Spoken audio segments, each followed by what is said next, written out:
The golden ribbon glistened under the chandelier like a serpent's tongue. I had never asked for a lake house. Yet when Diana placed the deep blue box in front of me, I knew it wasn't just charity. It was a trap disguised as generosity. Thanksgiving had always been a showcase at their house, a meticulously curated family portrait that never quite felt like home. But this gift, it was something more, something darker. I'm curious, where in the world are you joining us from?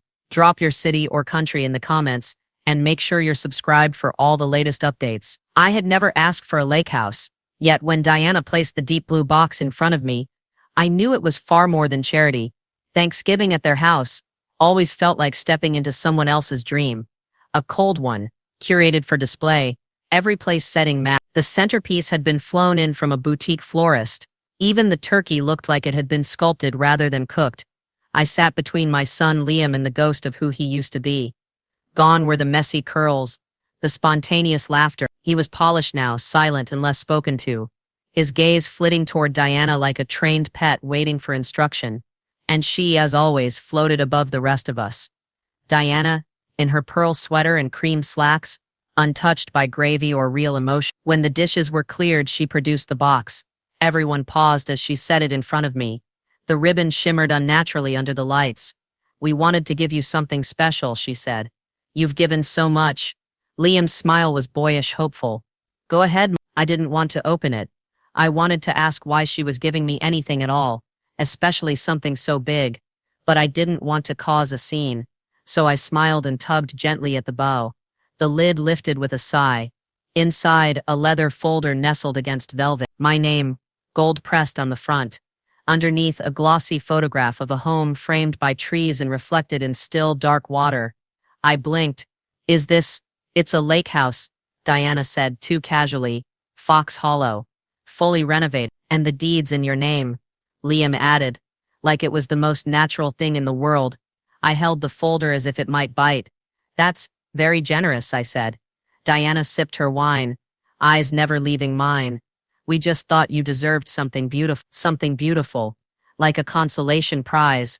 There was applause, toasts. My granddaughter clapped her small hands and said, "Grandma gets a house." And I smiled, because that's what was expected of me. But inside, something curled into a tight, quiet ball. Later, after dessert, I sat alone in the sunroom. The folder lay on my lap, heavier now. The more I stared at the house in the photo, the less it looked like a gift and more like a transaction. My life had been built from patched-together moments, raising Liam alone, stretching grocery budgets, giving up nights out for school uniforms and braces. I'd never owned property, never wanted anything but peace. A lake house wasn't peace. It was responsibility. It was control. The room shifted as Diana entered silently. She perched on the edge of the couch, holding 2 cups of chamomile tea. "I hope you're not overwhelmed," she said, tone wrapped in silk. "It's meant to be restful." "It's stunning," I replied, keeping my voice level. She nodded. "We'll take care of the paperwork. No need to fuss." I glanced at her. "Why now?" She smiled, but there was no warmth in it. "Because you deserve to feel secure. And this way, everyone knows where things stand." Her words sat like stones on my chest. I sipped the tea out of reflex, searching her face for a crack. There was none. She stood. "Happy Thanksgiving, Evelyn." And then she left. But just before she turned the corner, she looked back, just a flicker. And in that glance I saw it. Not kindness. Not victory. A smirk, quick and measured, like she'd played a move only she knew I couldn't undo. And suddenly, I understood. This house wasn't a gift. It was a chess piece. And I had just been maneuvered into check without even realizing I was on the board. The house was beautiful. Yeah, but something about it felt like a gilded cage. Why had Diana chosen me for such a lavish gift? Was it a gesture or a power play? The lake house sat like a crown jewel among the pines, vaulted ceilings, glass walls, modern everything. But no matter how many sunbeams danced across the water or how silent the forest stood, the quiet inside me didn't lift. The place wasn't mine. Not really. It had my name on paper, but everything about it spoke of Diana. The curated art, the color palette of creams and silvers, the minimalist furniture with price tags I didn't want to imagine. I wandered from room to room that first morning, barefoot on the cold stone floors, pretending I belong. Outside, the lake shimmered. A deer grazed at the tree line, utterly unaware that this space felt like a showroom I wasn't allowed to touch. Later, Liam called. "Everything good, Mom?" His voice was rushed. His words clipped.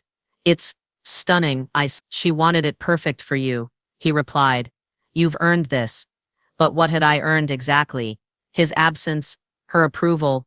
He didn't ask how I was adjusting, just said they'd be back to visit soon, and hung up with the kind of casual finality that made me feel like an obligation wrapped in ribbon. I sat on the edge of the bed, the silence pressing in. Then I did what I hadn't done in a while. I called Marge. "You're kidding." "A lake house. From Diana?" "Out of nowhere," I said. She handed me the deed like it was a party favor. There was a pause. "Well, maybe she's finally appreciating you." I laughed, but it caught in my throat. "Or maybe she's finally isolating me." "Evelyn," Marge warned, "not everything is a plot. You haven't lived under her spotlight. You haven't lived under her spotlight." We hung up without resolution, curled. That evening, I unpacked a box labeled pantry. Inside was a row of crystal jars already filled, teas, spices, artisan salts. Not mine, her. Everything had been pre-decided, designed. The next morning, I noticed a note taped inside the fridge. "Chef preferred setting is 34 biff. Please don't adjust." Not addressed to anyone, but meant for me. Days passed. I tried to settle in. I read on the port. I cooked a simple stew, one Diana would have sniffed at. I even watched a rerun of a show Liam and I used to love. But none of it softened the feeling that I was trespassing in a life curated for someone. That night, I wandered the halls again, trying to find something, anything, that tethered me to this place. And that's when I found the envelope. It was slipped between two real estate pamphlets, in the hallway drawer.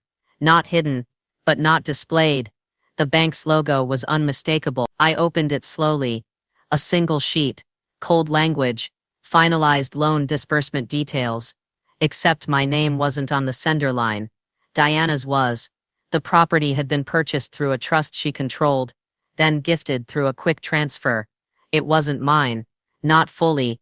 Not legally. I stared at the numbers. At the fine print. It wasn't a gift. It was leverage. It always had been. I stood there, letter trembling in my hands, the lake outside frozen in silence. This wasn't a home. It was a chessboard. And I was one move away from checkmate. I wasn't prepared for what I was about to hear. The meeting I scheduled with my lawyer didn't go as I planned, and the truth began to surface. I walked into Mr. Parsons' office, feeling anxious but hopeful. Old leather chairs, diplomas on the wall, mahogany desk, classic, dependable. I offered a clumsy thanks for squeezing me in. He gestured to a seat behind his desk, eyes kind but guarded. "I'm glad you came in," he began, motioning toward a folder. "Let's talk about the house." I braced myself, heart tight. He pulled out documents, deeds, trust agreements, bank records. I looked into the property, he said quietly. "And Evelyn, the house is not in your name. At least not in the real way you think." My pulse raced. "What do you mean?" I whispered. He leaned forward. "All paperwork routes through something called the Green Hartman Trust. It sounds like your name is on it, but legally, the trustee is Diana Hartman." He tapped a page.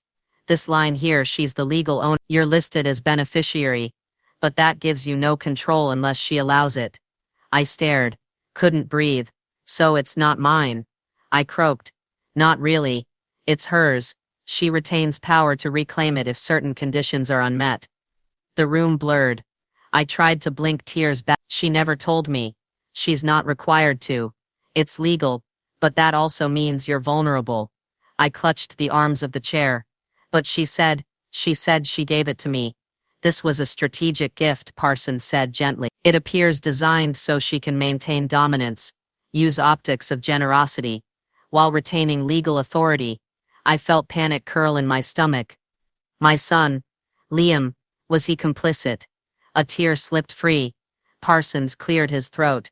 "Have you considered how Liam fits into the—" My voice shook. He's manipulated too. He accepted it. He didn't question. The lawyer nodded, which suggests he's aligned with her, or at least compliant. That complicates matters, but it also offers clarity. You're isolated. Silence, stress. Is there anything I can do? I asked. He exhaled. Yes, but carefully. First, you need to assert your financial independence. Separate your accounts. Secure your paperwork. Have a separate trust or will drafted. A rush of relief and dread tangled. I could fight, but the feeling of being small and helpless loomed. He continued. Second, think about challenging the trust. It's possible to contest, but it requires proof of undue influence, capacity questions, or fraudulent misrepresentation. I squeezed my hands, steadying the tears. I always thought she was just generous. She is that, but also transactional. You need to be cautious around her. Document everything.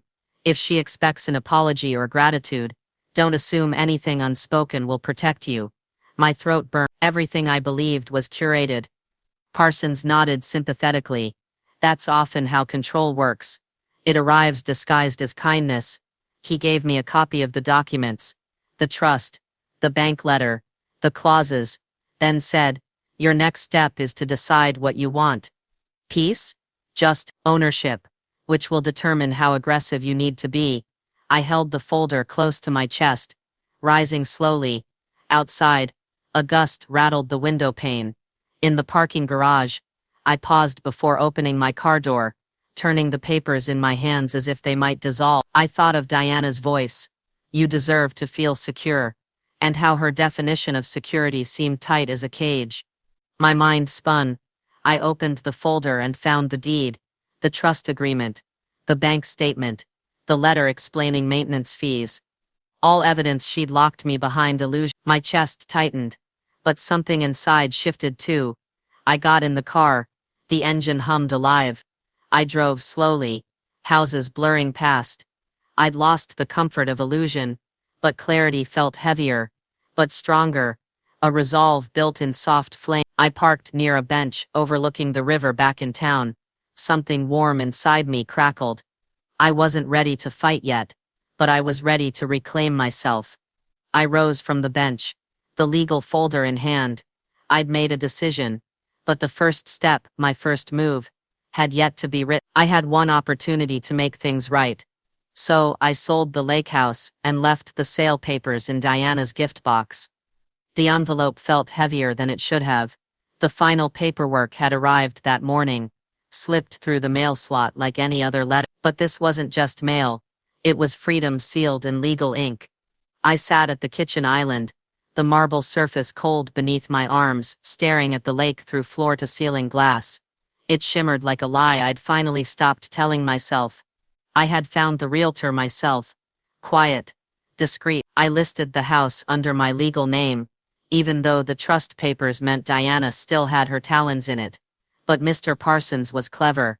He'd structured the sale in a way that Diana couldn't contest, unless she challenged the entire trust and risked exposing herself.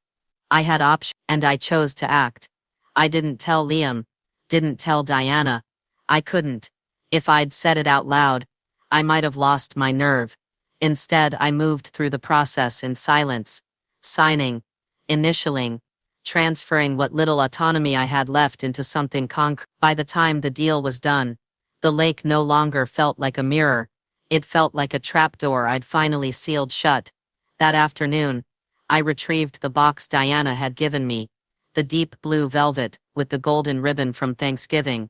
It still smelled faintly of roses and control. I placed the sale papers inside, deed transfer, sale agreement, and a short note written in my hand.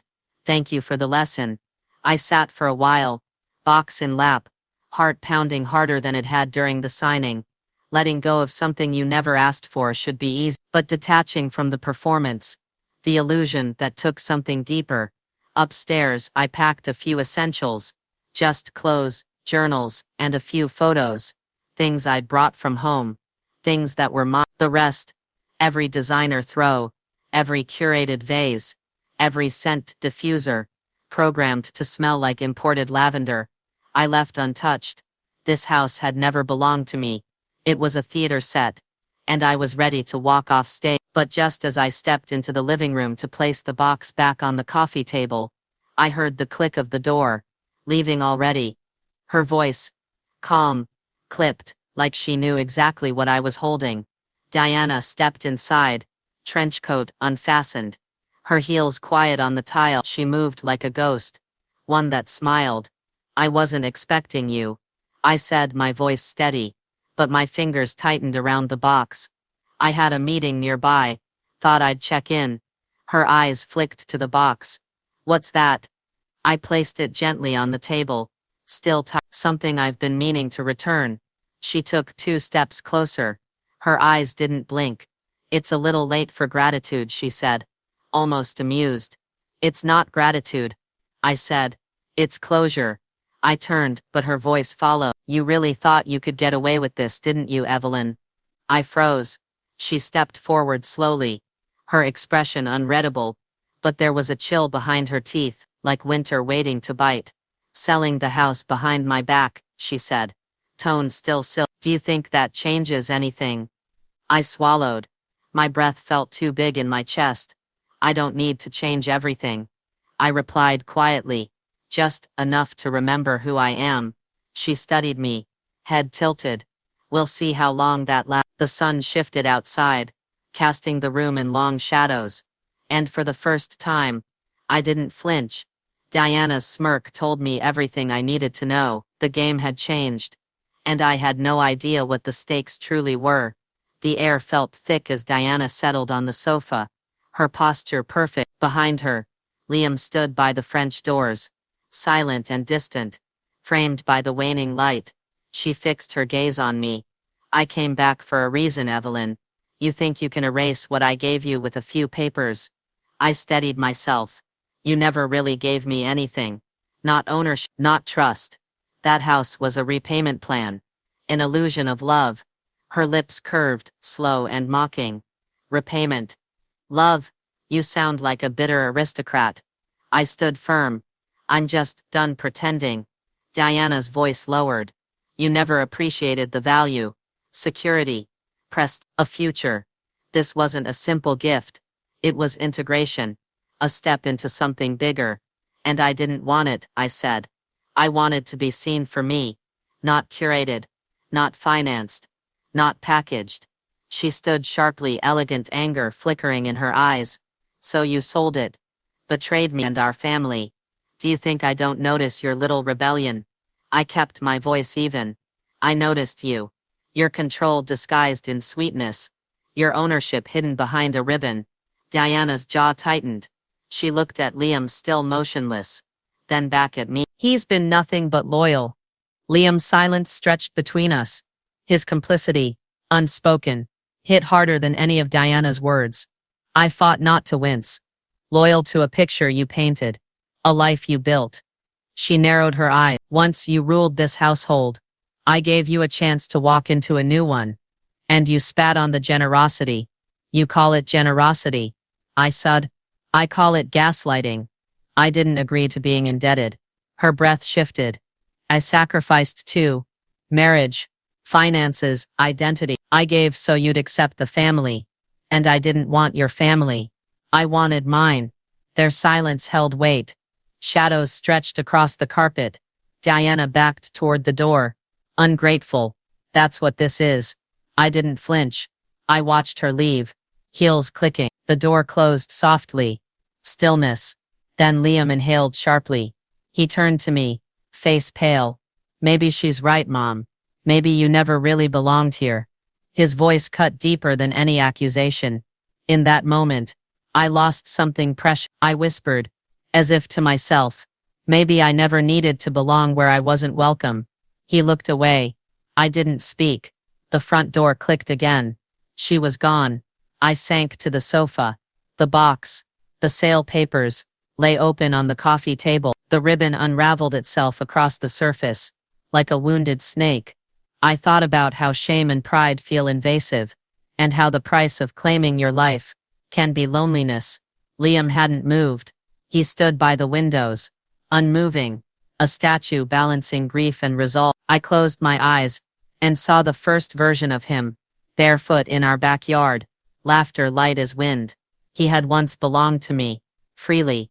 I whispered, softly, I still love you, not who she made you become. He flinched, but didn't turn. The room pulsed with irreversible change. I realized then that even though Diana had walked away, the fallout was just beginning, and whatever remained between us, my son, this house, our history, would be rebuilt on uncertain ground. The war had begun, and this time, I wasn't going to sit back and let Diana win. I had lost my family once. I wasn't going to lose it again. Morning light filtered through my curtains, but inside I felt restless. The lake home had emptied overnight, but the aftermath gave way to resolve. I had work to do. I met Liam at our old local cafe later that morning, a place warm with memory. Steam curled from our coffees. He sat across from me, hesitant, guilt in his posture. I need to know, I said. Where do your loyalties lie? He swallowed. His voice cracked. I feel pulled, Mom. Between you and Diana. I stayed silent because I didn't want to hurt either of you. He looked younger than vulnerable, in a way that broke me. But I steadied myself. You need to choose, Liam, between truth and control, or submission masked as affection. He exhaled. I know. I stayed comfortable too long. I placed a hand on his. I won't ask for loyalty. Ask for honesty. He nodded, eyes damp. I'm sorry. That word wove between us. Fault and hope intertwined. Not silence, not half loyalty. Alignment. By afternoon, I'd gathered resources in my study, documents, emails, bank records. An ally had sent summaries linking the trust to opaque shell entities. Diana controlled, another supplied invoices showing name changes across deeds across counties. I charted the patterns, property taxes paid by Diana, mail delivered in her name, utilities rerouted, my name visible, but only as scenery. I realized the scale of her influence and how deeply she'd rewritten the rules. I had to reclaim control on her terms. I drafted emails to elder rights advocates, litigation attorneys, state ethics boards.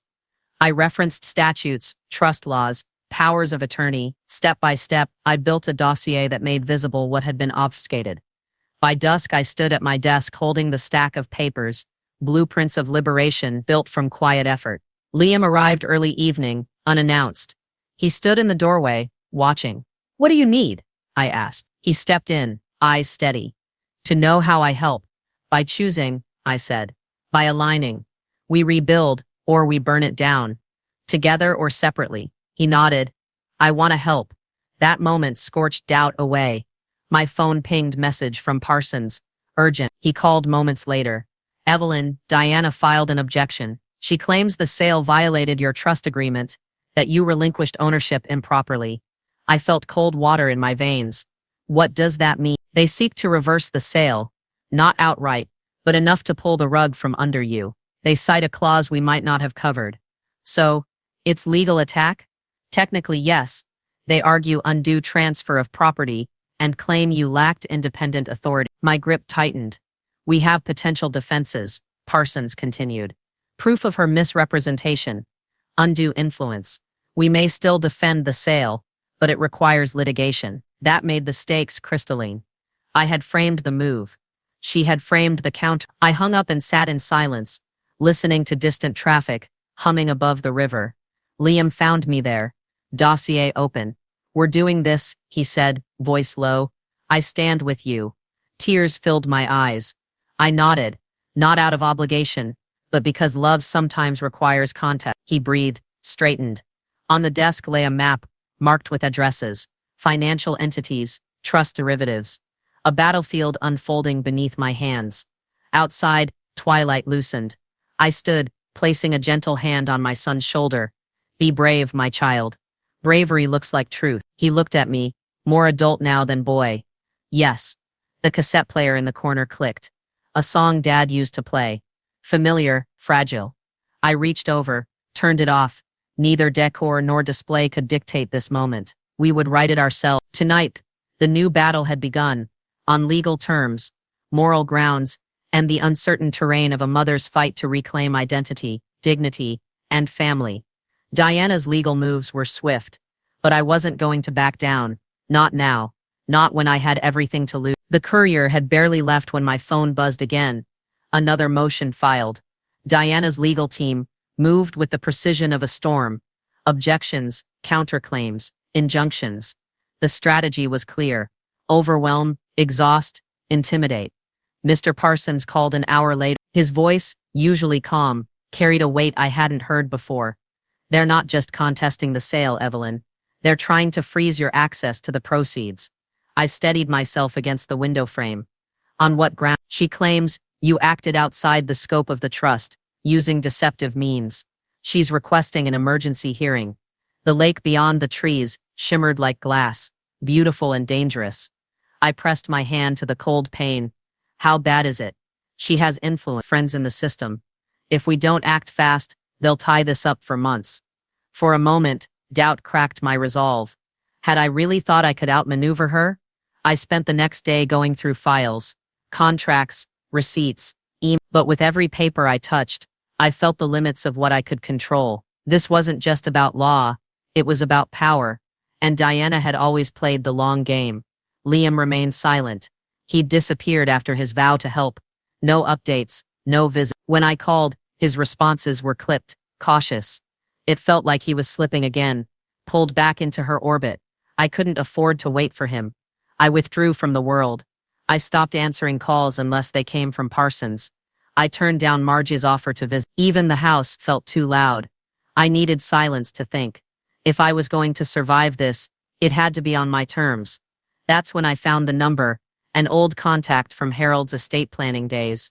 A private investigator named K. Rios. I said, I need to know how deep Diana's money goes, where she hides it, what strings she pulls.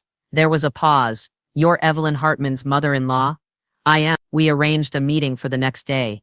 She said she already had files, business fronts, offshore transfers, financial maneuvers that pointed to something murkier than asset management. I hung up, my breath shallow. If Diana had skeletons buried, Kay would find them. Still, the silence in my house, wrapped tight like a second skin. The lake house, though no longer mine, haunted me.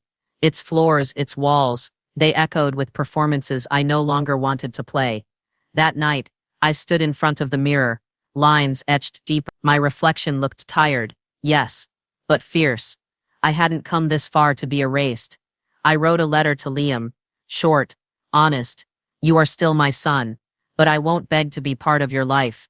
I will always love you, but I refuse to be managed. I left it unsealed. Just as I turned off the kitchen light, the phone rang. Unknown number.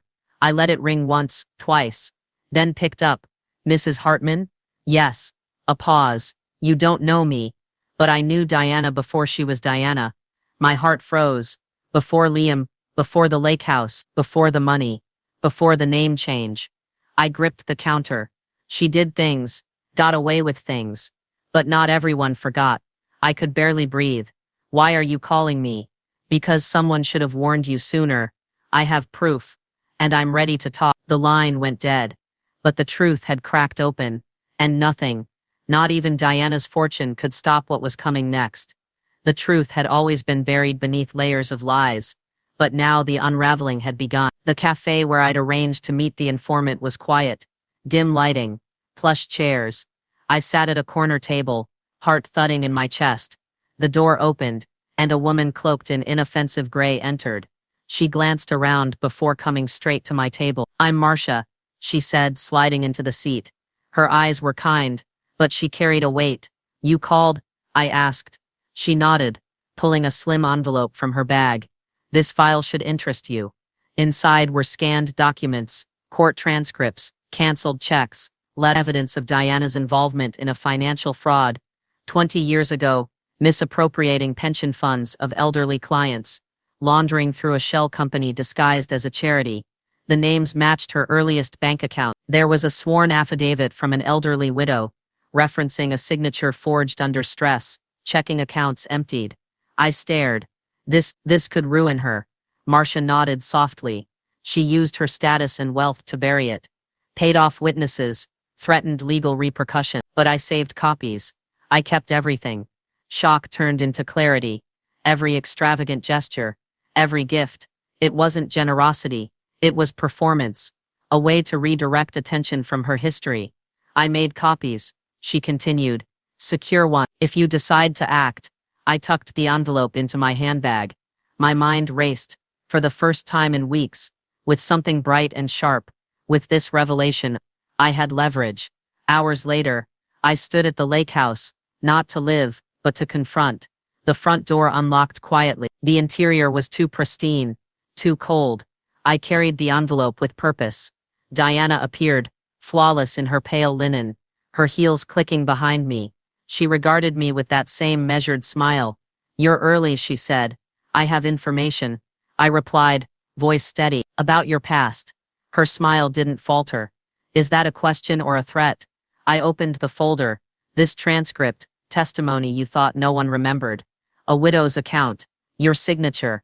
I laid it on the countertop. Her expression flicked beneath the sheen. Something like fear.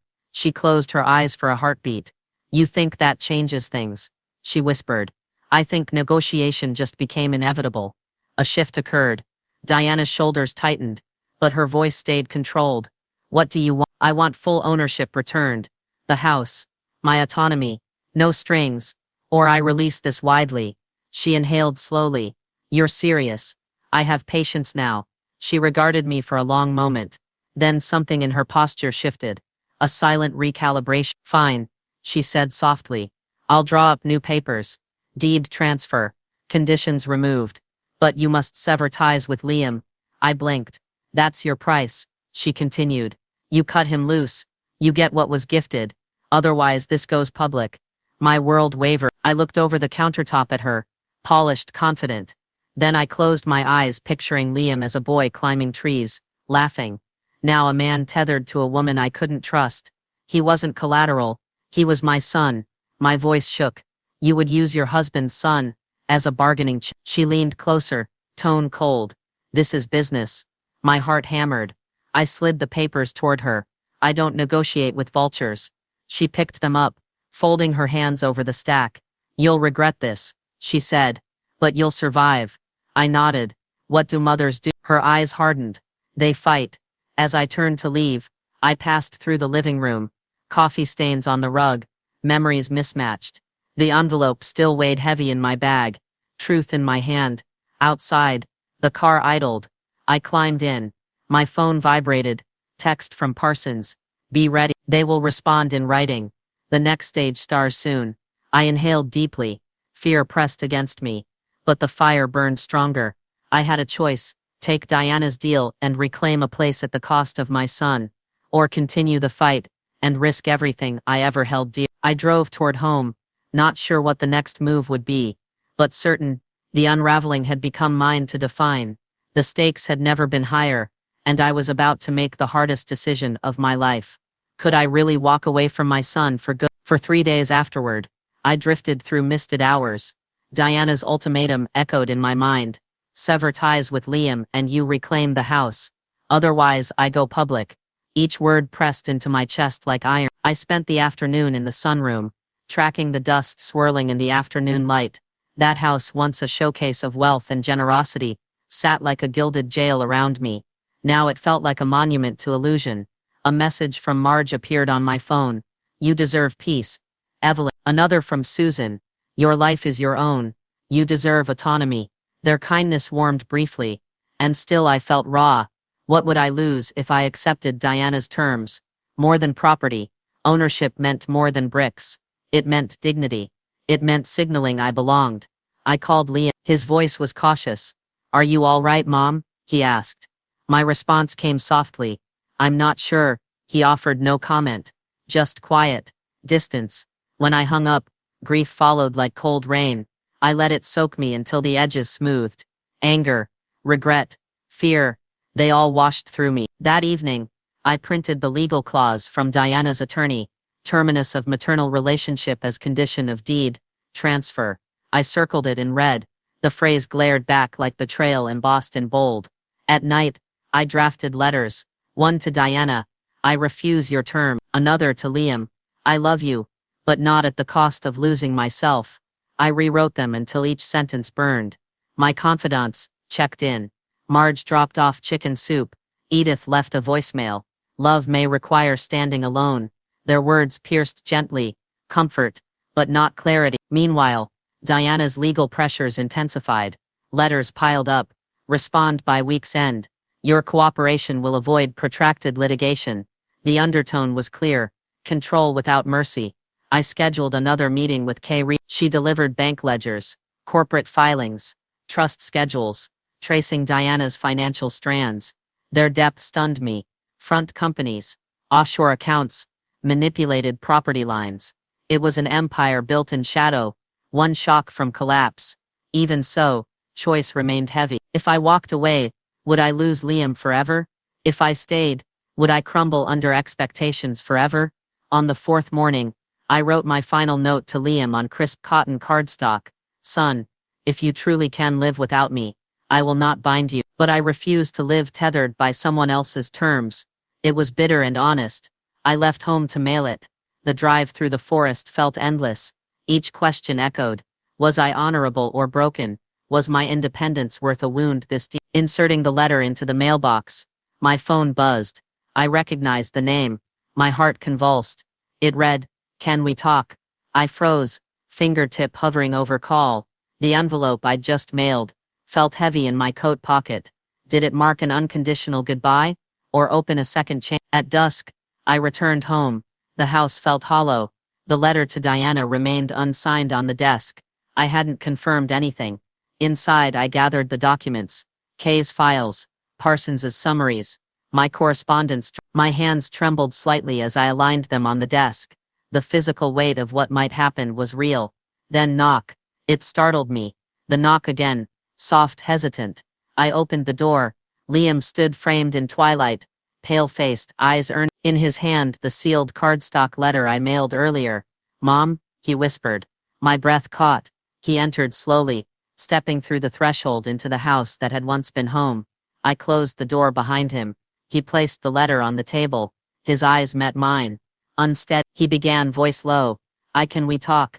In his question, I sensed both promise and the fracture that might never heal. This was it. The final battle. And I wasn't going down without a fight. The lamp in the foyer flickered as Liam stepped in. Evening dusk painted shadows across his face. He closed the door behind him with a soft click, like a promise and a warning. We stood in silence before he spoke. "Mom, I've been torn," he said finally, voice unsteady, "between doing what you asked and not hurting Diana." I gestured toward the living room, and we sat opposite one another. Papers still lay scattered on the coffee table, untouched since I'd returned from the post office. The weight of them pressed between us. I didn't know how to choose. Liam continued. "Your words meant, but Diana, she made it feel impossible to refuse her." His confession furnished the gap we'd built in silence. I felt grief, then something sharper, betrayal, or perhaps relief. "You've been manipulated," I said softly. "I know that now, but it's not too late." He blinked, thwarted tears shimmering. "I love her. I love you. But all this," he gestured at the documentation around us. "It felt like her world was easier to inhabit." I inhaled. "That needs to change. One day, she'll ask you to choose too." He nodded slowly. "I don't want to hurt her, but you can't save her at the cost of losing yourself." Anguish twisted his face. "I feel like I've lost you both already." That truth landed heavy. I leaned forward. "This is your chance, Liam, to choose your own life. Stand with your mother, or stay loyal to the narrative she's woven." Trembling, he turned his gaze toward the shelf holding childhood photos. Him at 7, laughing with me. "I want to help," he whispered. "But I'm scared." "You're stronger than you think," I replied. "Scared doesn't absolve truth." He took a breath, as if pulling courage from decades of shared memory. "I'll try, Mom. Just help me." That moment seared with possibility. Clarity crystallized in me. I rose and pulled the final documents from the table. Drafted contingencies, trust disclaimers, a revised will. I slipped them into a folder labeled Final Stand. Every clause had meaning: autonomy, dignity, legacy. Liam watched from the doorway, hesitant but present. "It will be messy," I told him, "but we fight for what matters." He nodded, lips pressed tight. "I'm here." Evening darkened into night. Wind rattled the windows. My phone buzzed. A text from Parsons. Expect a final notice from Diana tomorrow. She's coming for it all. I closed my eyes. A tremor. The calm before the storm. Diana arrived not long after. She entered as she always did. Composed, cool, trimming the air with silent confidence. Her heels clicked across the tiles as she approached. I stood to meet her. Liam remained quiet at my side. She exhaled softly. I heard you refuse my offer. Her voice was sharpened silk. Yes, I said. And I gained something more valuable than the house. Liam shifted. Diana's eyes flicked between us. You think you can defy me? Her aura hung a storm barely contained. I stepped forward. I know I can. She smiled, measured. You don't know what I can expose. I gestured to the folder labeled Final Stand. You can try, because I have the evidence now. Heat rose in her cheeks for the first time that I'd seen. You'll regret this recklessness. I held her gaze. Let me. She circled me like a predator, voice low. You're not prepared. I answered calmly, and not confidently, but certainly. I've never prepared for anything I wasn't willing to stand for. Liam reached forward, placing a hand on my arm. His presence steadied me. Diana's expression tilted calculation restraint. She tucked a strand of hair behind her ear. Then we begin. The air electric. We faced the threshold. All that was promised, and all that might be taken away. Liam stepped forward, a silent accord joining mother and child. Our small alliance, gilded with law and love, stood across from Diana's poised menace. Behind us, the pile of documents pulsed with determination, a paper fortress we built ourselves. We're done, I declared. Diana paused, eyes angry, powerless. Then she smiled, thin and intelligent. Let the final confrontation begin. The final battle between us had begun. Only one would walk away victorious. The final confrontation with Diana was imminent. But the battle wasn't just about winning. It was about reclaiming my dignity. The late afternoon sun slanted across the living room. As Diana entered again, she moved with the same composed grace, heels soft against the rug, a quiet confidence in every step. Liam stood beside me, watching from the edge of the scene, eyes guarded. She smiled, still defiant. I held the folder we'd called Final Stand on the coffee table. Yes, and I have final clarity now. Diana's eyes flicked to it. You threaten me. I opened the folder, sliding the evidence across the table. This isn't threat, it's truth. Your fraud, your trust manipulation. Marcia gave me the transcripts, the affidavit, the Shell charity, the pension money. Her face tightened. She cleared her throat. You're playing a dangerous game. I'm reclaiming what was stolen, my autonomy, my right to name what belongs to me. Liam shifted. I placed a steadying hand on his arm. He inhaled slowly, vulnerability crossing into resolve. Diana inhaled too. You have leverage. Yes, but at what cost? She reached into her bag, pulling out a slim envelope. I'm ready to bargain. I can restore the house, clean the slate, give you resources. Just, don't take Liam away. Her voice was silk dipped in poison. Liam pulled back. His gaze flickered between us. Mom? I swallowed. The house wasn't mine legally. And if we rebuild honestly, with or without her. Diana's lips curved. Think bigger. Imagine a life of comfort. No lawsuits. No public scandal. Comfort. The gilded cage she'd made me live in. I stood taller. Love isn't negotiated, I said, and I won't live as a clause in someone else's contract. She didn't flinch. You'll regret this. I regret never honoring myself sooner. Liam turned toward Diana, voice shaking. You never asked how it felt, Mama living in your highlights. Diana's pulse flickered. I took that moment. I'm giving you one choice, Liam, I said softly. Stand with me, or leave my life. Nothing in between. He exhaled, tears stinging. I don't want to lose you. I felt love and pain intertwine. Diana stepped closer. You can have everything. Peace. Luxury. My loyalty. I looked at Liam again. But is that worth giving up your mother for? He shook his head. At that apex moment, something shifted. Diana's expression changed. Calculating. Unmasked. She turned to leave, voice low. Enjoy the time you have left. As she walked away, I realized something essential. Standing strong felt like liberation, even if it meant loss. Liam stepped into the room fully now, inhaled deep. I'm scared, he whispered. Me too, I admitted, but fear shouted my truest name. He nodded. I choose truth. We stood together, scanning the room that once betrayed me.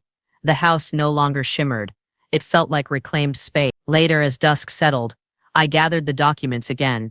Drafts of wills, letters to media outlets, copies of the transcripts, every paper a blueprint for dignity, not deception. My phone buzzed. Parsons's message. They've filed an injunction.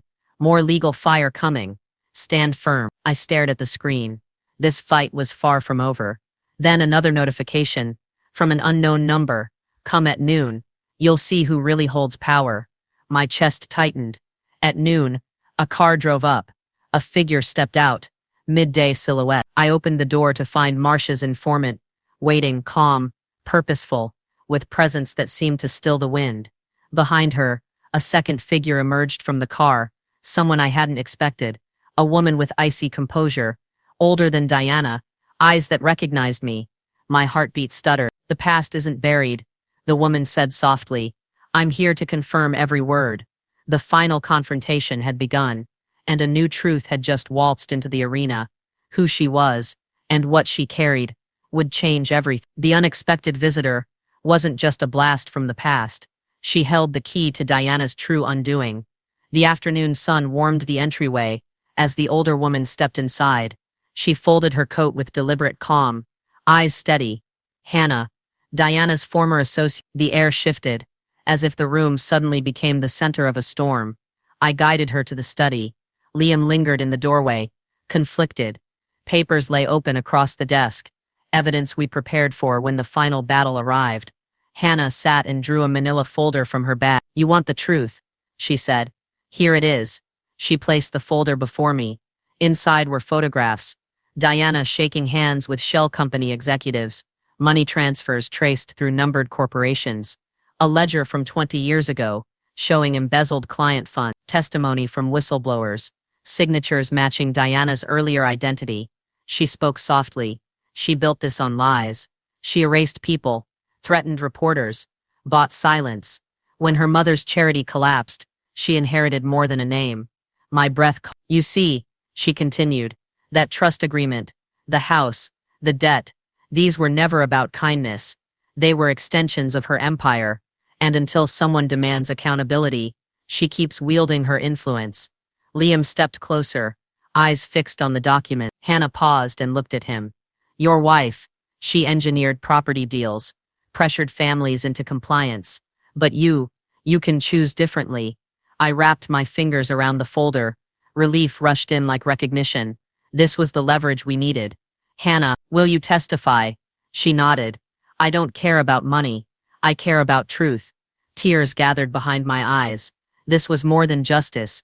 It was reclamation of dignity, identity, family. Liam exhaled. I thought I was defending us, but I was enabling her. His admission fractured something in both of us. I placed a steadying hand on his shoulder. It ends today, I said quietly. In that moment, we weren't just opposing Diana. We were reclaiming our lives. We spent the rest of the afternoon cataloging Hannah's files, depositions prepared, media drafts reviewed, legal affidavits ready, every document a step toward exposure. As dusk fell, Liam looked at me. I choose you, and the truth. I swallowed emotion before responding. Thank you, he smiled, weak but resolute. I called Parsons. We're ready. His voice crackled through the speaker. Protect yourself. They'll retaliate. I nodded, listening without words. That evening, we reviewed strategy, simultaneous filings with the ethics board, press release timed with deposition delivery, public legal notice. Hannah would speak, the press would follow. Diana wouldn't see it coming. Liam stood behind me, arms folded. The small shadow of alliance we'd formed felt stronger than fear. Still, the cost grated under my skin. Family ties severed, exposure public, but truth, uncensored, undeniable, was worth the fraction. When the phone rang again, my heart skimmed. Unknown number. I answered. Evelyn Hartman. Yes. Diana here. I know what you've done. Her voice was cold, precise. You think you can break me with gossip and files? I closed my eyes. Steady. I think I can set it right. You'll regret this, she said. Then the line went dead. I turned to Hannah and Liam. She knows. Hannah tipped her chin. You've taken the first step. Now she has to react. Liam breathed in. I'm with you, Mom. I nodded. Then we move. At dawn, just as we prepared to launch the final phase, truth, alliance, and justice, Diana returned to the house. The moment we'd both prepared for had arrived. She stood in the doorway, poised and defiant. I'm here, she said. Let's finish this. And the final showdown began. Diana was always 5 steps ahead, and as she walked through that door, I realized I had underestimated her in ways I never expected. When she entered, the air snapped taut. She didn't hesitate, just stood in the doorway, heels silent, composure absolute. The dossier labeled Final Stand lay open on the table. Hannah and Liam stood behind me, our alliance barely solidified but unbreakable. Diana surveyed the room. You've gone far, she said, voice smooth as glass. I've just begun, I replied. She smiled. Small, measure. I suppose we'll see. Then unexpectedly, she reached into her coat and pulled a folder.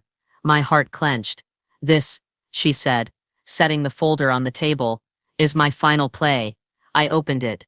Inside, birth certificate, adoption papers, Liam's name, not in my handwriting, Diana's signature. Liam froze. You see, Diana continued, her tone unnerving in its calm. He was adopted, not your son biologically. A child I brought into the family to cover an affair, to shape loyalty. Shock tumbled into me. My son, my Liam raised by me, for so many years. I never told you, Diana said. Because you didn't ask. Because there's leverage in omission. Liam's face drained. I swallowed. You lied. My reputation, my legacy, hinged on control. She met Liam's eyes. You know this, don't you? He nodded, voice barely above a whisper. I knew. I whirled to confront him. You knew about this, and you helped her. Were you working with her this whole time? His silence was answer enough. She nodded, brows cool. Together, we planned to isolate you, to give you purpose here. At my side, you helped me compile records, challenge trust language, undermine her confidence. Liam's posture slumped. I wanted to belong. Pain tore through me as parent and protector. All this time, you were building a picture, while erasing me. He shook his head. I'm sorry, but the apology felt empty beside the rupture. I turned to Diana. You weaponized a child, a son you both claimed. Her eyes glinted. I made him. You let him go. Now he belongs here. The room pulsed with betrayal. Liam's voice fell. I thought I was doing right, but I was complicit. Tears blurred my vision. Not for the loss, but for the betrayal. For the boy I raised now unrecognizable. Diana's smile tied everything we prepared. My past, your indignation, the house. None of it mattered if you underestimated me. I took a step forward, voice steady despite the quake inside. You broke my trust. And his. She studied me. So now you're powerless. But I shook my head. The truth isn't lost with blood. Liam looked between us. Torn. I didn't want to hurt you. You did. I replied. Diana folded her hands. What will you do now? Fall apart? Or rise? I realized in that moment, the ground had shifted entirely. My identity, my heart, my purpose, fractured, yes, but not erased. This wasn't just a battle over property or pride. It was a reckoning for every decision, every denial, every betrayal. I turned to Liam gently. You knew, but we don't have to lose each other. If you break free from her control. He hesitated, regret and fear warring in his eyes. Diana stepped closer. Choose him over me and you lose everything I gave you. The threat hung between us. I exhaled. Let her take the house, if that's what it takes to reclaim you. Liam flinched at the offer, at the ultimatum, but his eyes met mine with clarity. I can't betray my mother again. Diana's laugh was cold. You'll regret this alliance, she whispered. I pressed Liam's hand. You stand with me, or walk away. He stood tall. I choose truth.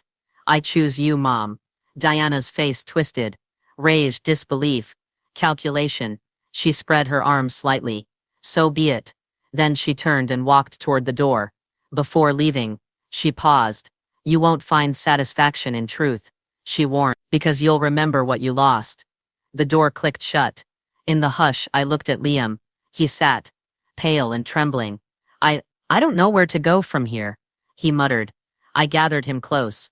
We'll build something new. But the woman outside, her victory tinted with loss, left a scar on the room.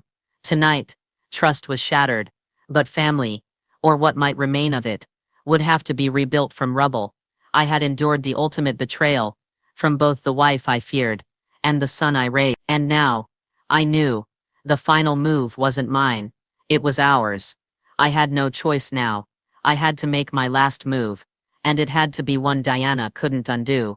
The next morning light fell bare across the living room. The stale tension lingered like dust. I poured tea into 2 cups, and carried them to the couch where Liam waited, silent. His shoulders were tight with uncertainty. I sat beside him, offering the cup. He accepted it with trembling fingers. Liam, I began softly, whatever happened between us, I still love you. I always have. He swallowed. I know. I gazed at him, steady. I need you to know, you can still choose. Choose family, or walk away. The rest is yours to decide. He stared at the tea for several breaths. Finally, I want to stay. Relief fluttered and hurt tangled inside it. Then choose me, I said gently, even if that means losing everything else. He met my eyes, conflicted, but nodded. In that moment, I knew it. This was the turning point. The last move would define every moment that followed. I rose and retrieved the final stand folder from the desk, tucking it under my arm. Hannah had given me a second set of testimony, financial records, photographs, proof that Diana's empire was built on deceit. I carried it like a sword.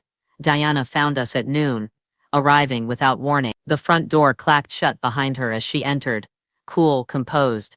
She glanced at Liam, saw our alignment and paused. I'd rehearsed this moment. My voice remained measured. We're done negotiating. Her eyes narrowed. You think that bluff gets you further? I opened the folder. You manipulated trust. You manipulated family. Now you face consequences.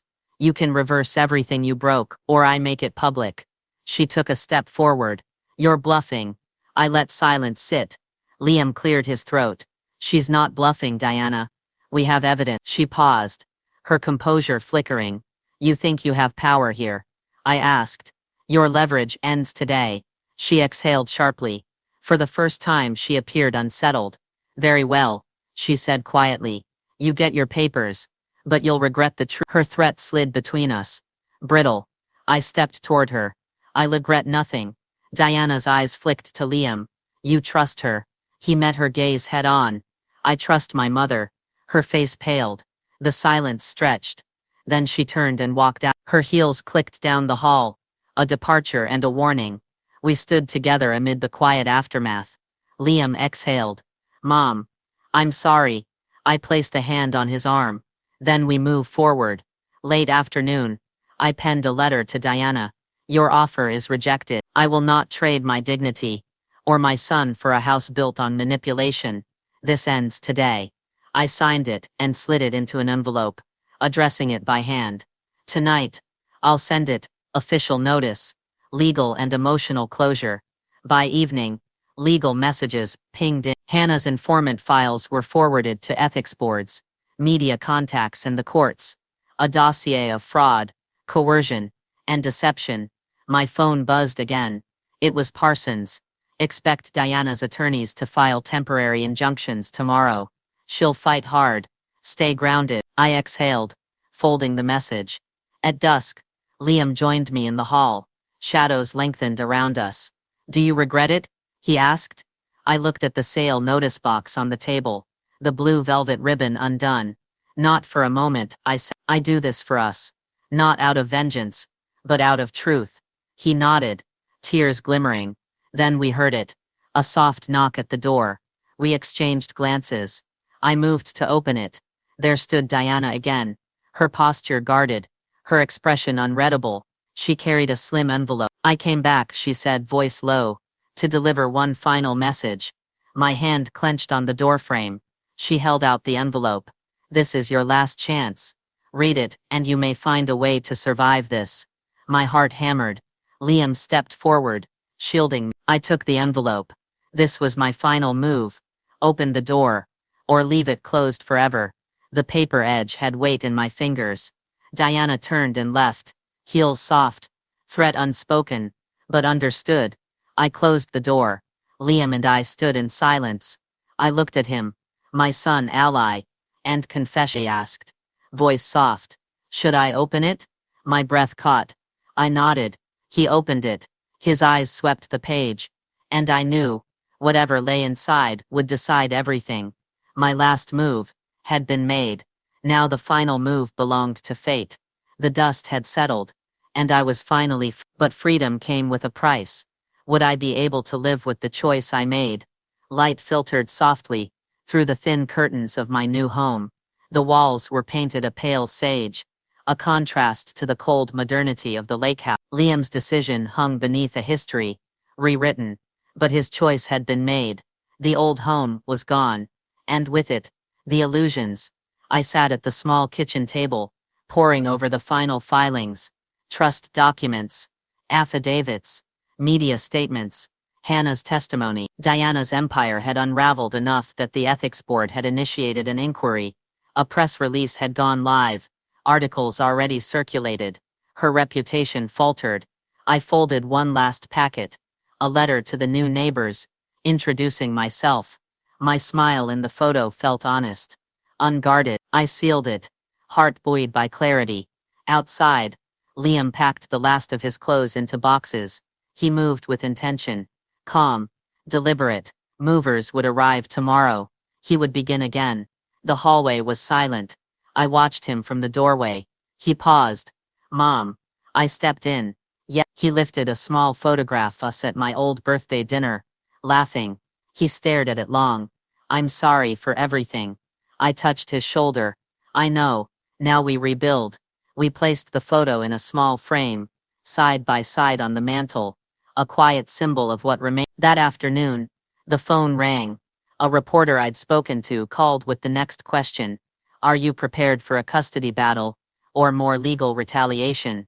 I responded simply, I'm prepared to live by truth. The line went quiet. I expected storms of resistance, but also possibility. I poured a cup of tea and stepped onto the tiny porch. A gentle breeze rustled new leaves. Life felt oddly ordinary, for the first time in months. Liam joined me. You ready? I smiled. Yes. He gazed at the yard. Small, humble, uncurated. Then at the open door behind us. He nodded. Let's get started. Evening came. I unpacked a box labeled sentimental. Inside letters from old friends, journals, photos from my years before Diana's arrival. I handled each item like a talisman. I placed them in a small corner, a shrine of authenticity, not curated, but earned. Footsteps sounded at the gate. I turned to see Marcia, Hannah's contact, walking up with a folder in her hand. She held documents, court confirmations, formal statements from whistleblowers, media quotes, ready for deposition. She placed the folder gently in my arm. You did this, she said. Not them. Tears gathered. I nodded. We did this. She smiled once, quietly, and left. Night fell. I stood on the porch, watching lights blink on in nearby houses. Everything felt quieter now, peaceful, if unsteady. A car pulled into the driveway. I watched it through the window. A figure stepped out. A woman I recognized faintly. Hannah. She walked across the yard and stood behind me, silent. We'll keep an eye, she offered. There are people still watching. I nodded. I'm done running. She tapped the folder she carried. Open it, when you're ready. Then she turned and departed. Later I found the folder on the kitchen counter. I hesitated. Inside, new files, evidence of another secret Diana hadn't revealed, one that could still surface if needed. But I closed it. I didn't need that anymore. I stepped back to the window, gazing into the garden lit by moonlight, the first light of something I'd wrestled to reclaim. Tomorrow, Liam and I would file joint statements. We'd testify. We'd face the fallout. But tonight we had nothing but stillness and possibility. I slipped my hand into Liam's. He looked up, steadier, perhaps more himself. I'm proud of you, I said. He met my gaze. You saved me. Neither truth, nor proximity could erase what had fractured, but both offered a path forward. At midnight, I paused at the front door. I turned the handle without opening it, closing behind me the life that had nearly consumed me. Outside stood a silhouette in the garden's edge, someone watching, quiet still. I couldn't place her face in the dim light, but I felt recognition, a chapter not yet written. I stepped inside. The lock clicked shut. Liam flicked off the overhead light. Darkness settled gently. I took one last breath. The journey ahead was unknown, but for the first time it felt like mine. The door behind me clicked. Final. Forever, and the night stretched wide and uncertain. But at least now, I walked into it with control.